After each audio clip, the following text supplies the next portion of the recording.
Hello दोस्तों, तो आज मैं बताने जा रहा हूँ जो कल बच गया था 40 क्वेश्चन। तो वो आज मैं उसका आंसर दे देता हूँ।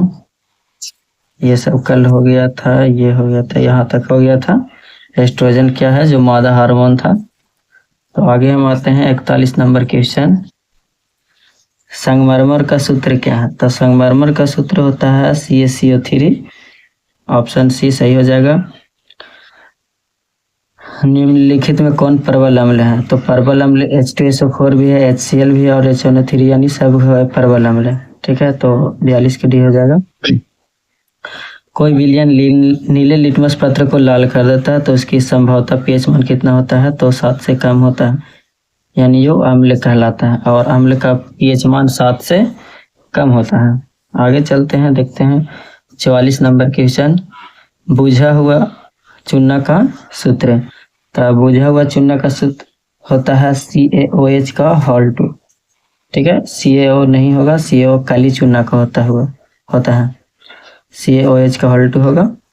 अगला है कि ऑक्जेलिक अम्ल का प्राकृतिक स्रोत निम्नलिखित में कौन है? तो ये होगा टमाटर। टमाटर में ऑक्जेलिक अम्ल होता है, संतरा में सिट्रिक अम्ल होता है, सिरका में एसिटिक अम्ल होता है, इमली में टार्ट्रिक अम्ल होता है। ठीक है, तो हो जाएगा टमाटर। निम्नलिखित में कौन उपधातु है? तो ये फेरियम FeAlLu सब धातु है। ये कार्बन जो हो जाएगा वो अधातु हो जाएगा। हीलियम के बाहरी कक्षा में कुल कितने इलेक्ट्रॉन होते हैं? तो हीलियम के बाहरी कक्षा में 2 इलेक्ट्रॉन होता है। ठीक है, तो आगे चलते हैं। सीसा और टीन के मिश्र धातु से कौन सा सीसा और टीन के मिश्र धातु है, कौन है? तो सोल्डर है। ठीक है, सोल्डर तार हो जाएगा। और कौन एक सुरक्षा युक्ति नहीं है? तो फ्यूज तार है, MCB भी है, भूतार भी है, भूमिगत तार भी होता है सुरक्षा युक्ति के लिए। तो हो जाएगा ये वोल्ट मीटर जो है सुरक्षा युक्ति नहीं है, ये कोई सुरक्षा प्रदान नहीं करता है। अगला है कि LPG का मुख्य अवयव क्या है? तो इसका हो जाएगा ब्यूटेन। LPG का मुख्य अवयव ब्यूटेन है। और पूछेगा कि बायोगैस का मुख्य अवयव कौन है या गोबर गैस का मुख्य अवयव कौन है? तो उसको मेथेन बोलना है। ठीक है, आगे चलते हैं। जीवाश्म ईंधन का उदाहरण है। तो जीवाश्म ईंधन कौन कौन है? तो पेट्रोलियम भी है और कोयला भी है, तो दोनों हो जाएगा जीवाश्म ईंधन। ठीक है, वह अभिक्रिया जिसमें उत्पाद के साथ साथ उष्मा भी निकलता है तो उसका ऊष्माक्षेपी अभिक्रिया कहते हैं। और जिसमें उष्मा का ह्रास होता है उसको ऊष्माशोषी बोलते हैं। ठीक है, तो हमको आंसर हो जाएगा ऊष्माक्षेपी। 2Cu+O2 किस प्रकार की रासायनिक अभिक्रिया है? तो ये हो जाएगा उपचयन। क्या हो जाएगा? जिसमें ऑक्सीजन जुड़ता है। ये हो गया। बोला निम्नलिखित में कौन उपचायक है? तो ये हो जाएगा O3 जो है ओजोन का भी सूत्र है, ओजोन टूट करके ऑक्सीजन बनता है। वैद्युत अपघटन में इलेक्ट्रॉन मुक्त होता है तो किस पर से इलेक्ट्रॉन मुक्त होता है? तो ये हो जाएगा एनोड पर से। एनोड पर से इलेक्ट्रॉन मुक्त होता है और एनोड पर प्लस चार्ज होता है और कैथोड पर माइनस चार्ज होता है। निम्नलिखित में कौन सा धातु जिंक सल्फेट के विलयन में जिंक को विस्थापित कर सकता है? तो इसका हो जाएगा मैग्नीशियम Mg। ठीक है, जिंक सल्फेट के विलयन को जिंक को विस्थापित कौन कर सकता है? तो Mg कर सकता है। आगे देखते हैं। निम्नलिखित में किस संयोजन द्वारा प्रतिरोध का मान बढ़ जाता है? तो श्रेणी क्रम में अगर हम जोड़ते हैं संयोजन को तो हमको प्रतिरोध का मान बढ़ जाता है। समांतर क्रम में नहीं बढ़ता है, बढ़ता है थोड़ा बहुत बढ़ता है, ज़्यादा बढ़ता है श्रेणी क्रम से। अब धातु आवेश वाहक होते हैं, यानी धातुओं में कौन सा आवेश बहता है? तो इसमें धातुओं में मुख्य रूप से इलेक्ट्रॉन का बहाव होता है। ठीक है, धातुओं में मुख्य रूप से इलेक्ट्रॉन का बहाव होता है, जिससे धातु जो होता है विद्युत का सुचालक होता है। अब शुद्ध जल किस प्रकार का चालक है? तो शुद्ध जल में करंट पास नहीं करता, यानी विद्युत का कुचालक होता है। शुद्ध जल को अशुद्ध जल भी बोलते हैं, उसमें भी करंट पास नहीं करता है। गंदा जल में करंट पास करता है। लिपिड कौन सा सर्वाधिक सुचालक है? तो उस ऊष्मा का सबसे अच्छा चालक होता है चांदी। ठीक है, सबसे अच्छा चालक होता है, उसके बाद तांबा आता है। विद्युत धारा के चुंबकीय प्रभाव का खोज किसने किए थे? तो इसका हो जाएगा आरस्टेड। ये गलत मारा हुआ है, फ्राइडे नहीं होगा। विद्युत चुंबकीय प्रभाव का खोज किसने किए थे? तो आरस्टेड ने किए थे।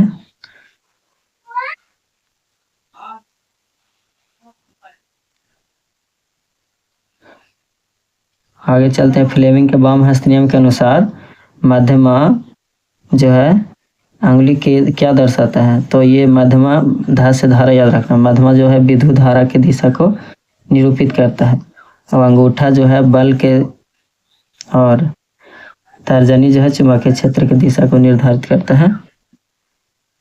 ध्यान देना।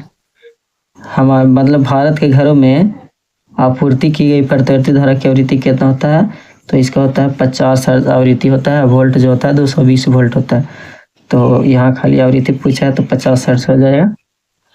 आगे देखते हैं कि एक फ्यूज तार का गलनांक जो होना चाहिए वो कम होना चाहिए। अगर गलनांक अधिक होगा तो गलेगा नहीं, जिससे घर में जो टीवी पंखा रहेगा उसको उड़ा सकता है। इसलिए उसका गलनांक कम होता है कि ज़्यादा वोल्टेज आए तो फ्यूज गल जाता है। तो आगे का सुरक्षा, आगे का जो बिजली से चलने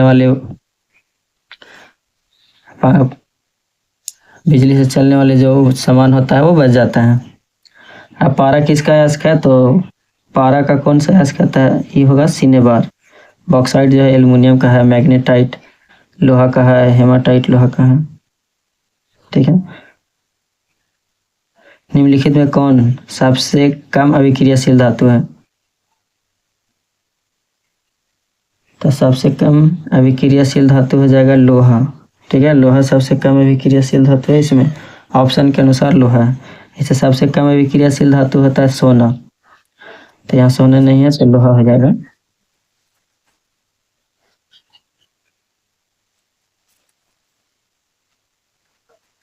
आगे देखते हैं कि निम्नलिखित में से कौन हाइड्रोकार्बन है? तो जिसमें हाइड्रोजन और कार्बन दोनों होता है। तो इसमें हाइड्रोजन है, कार्बन नहीं है। इसमें कार्बन है, हाइड्रोजन नहीं है। तो हो जाएगा बी। ये जो है हाइड्रोकार्बन है, और ये है ब्यूटेन का सूत्र होता है।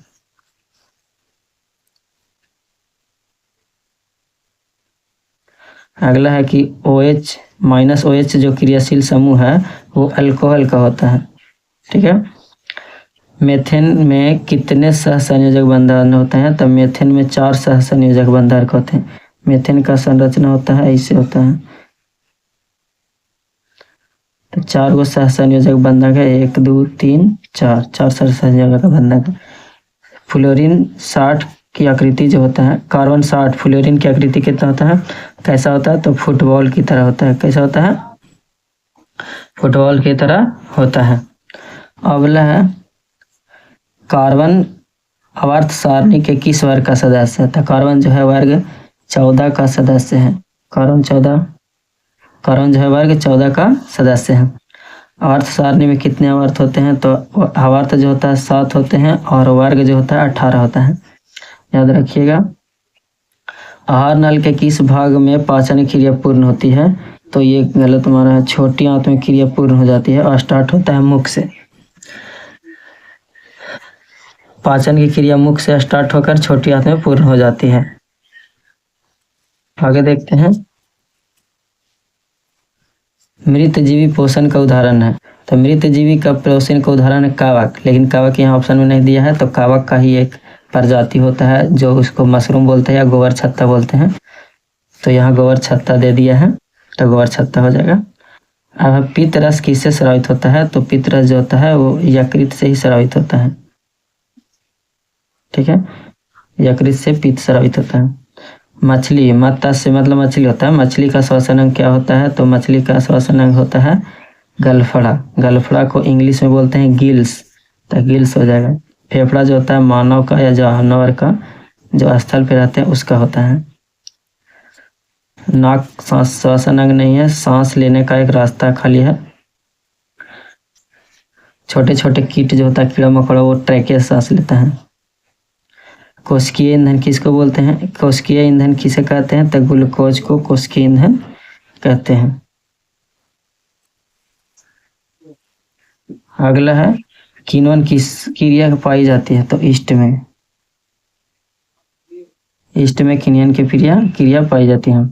रक्त क्या है? तो रक्त एक तरल संयोजी ऊतक है। मानव हृदय किस तंत्र का भाग है? तो मानव हृदय जो है वो परिवहन का भाग है, उत्सर्जन का नहीं है। उत्सर्जन वृक्क सब करता है, पसीना करता है। आज के लिए इतना ही। 80 क्वेश्चन पूरा हो गया, थोड़ा गला फंस रहा है इसलिए। आज के लिए इतना ही काफ़ी है। बाकी ये सब सब्जेक्टिव क्वेश्चन है, आप लोग देख लीजिए, घर पे कर लीजिएगा, नहीं तो कमेंट में लिखिएगा तो मैं इसका आंसर दे सकता हूँ। ठीक है, देख लीजिएगा। ये 2026 में पूछा गया क्वेश्चन है।